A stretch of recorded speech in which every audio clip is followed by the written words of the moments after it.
5 पर रामानंद द्विवेदी जी आपके पास आना चाहूंगा।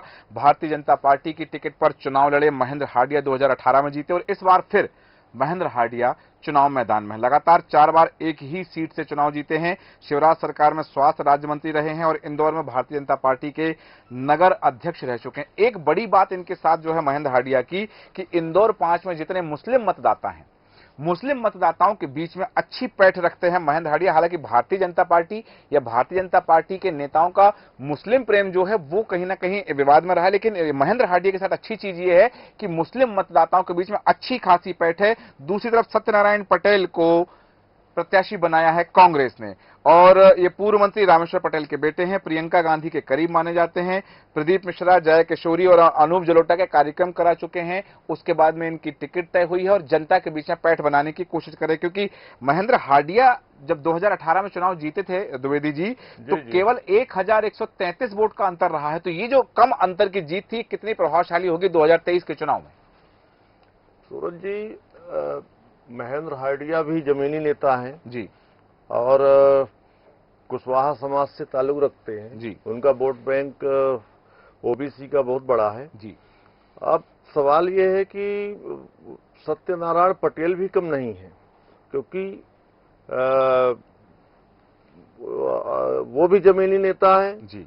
और उनके बारे में ये है कि हर महीने वो चौपाल लगाते हैं। हाँ। चौपाल के माध्यम से पब्लिक से मिलते हैं, उनकी समस्या सुनते हैं, जनता के सीधा संबंध है उनसे। तो सत्यनारायण और हार्डिया दोनों जमीनी नेता हैं। अब भाजपा चूंकि इस समय मोदी फैक्टर जो चल रहा है जी, उसमें ओबीसी को सबसे ज्यादा, चाहे एससी एसटी हो, ओबीसी हो, इनको जितनी भी केंद्रीय योजनाएं हैं, मध्य प्रदेश सरकार की योजनाएं हैं, उसका लाभ मिला है। तो इसलिए वोट बैंक हार्डिया के पास है।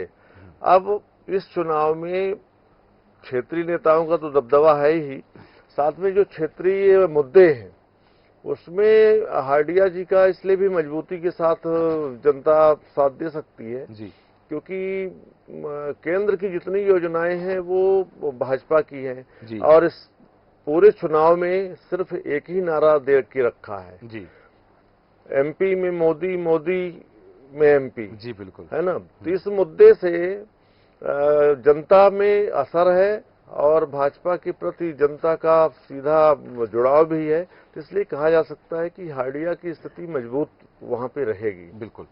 और ये जो चीज है कहीं ना कहीं देखा जा रहा है कि जिताऊ प्रत्याशी माना जा रहा था और महेंद्र हार्डिया की मजबूत स्थिति को देखते हुए भारतीय जनता पार्टी ने जो उम्र का क्राइटेरिया रखा था कि 70 प्लस वालों को, 70 वर्ष वालों को मैदान में नहीं उतारेंगे, लेकिन इस बार कई प्रत्याशी ऐसे हैं जो 70 प्लस हैं और उन्हीं में से एक महेंद्र हार्डिया भी हैं जो चुनाव मैदान में है।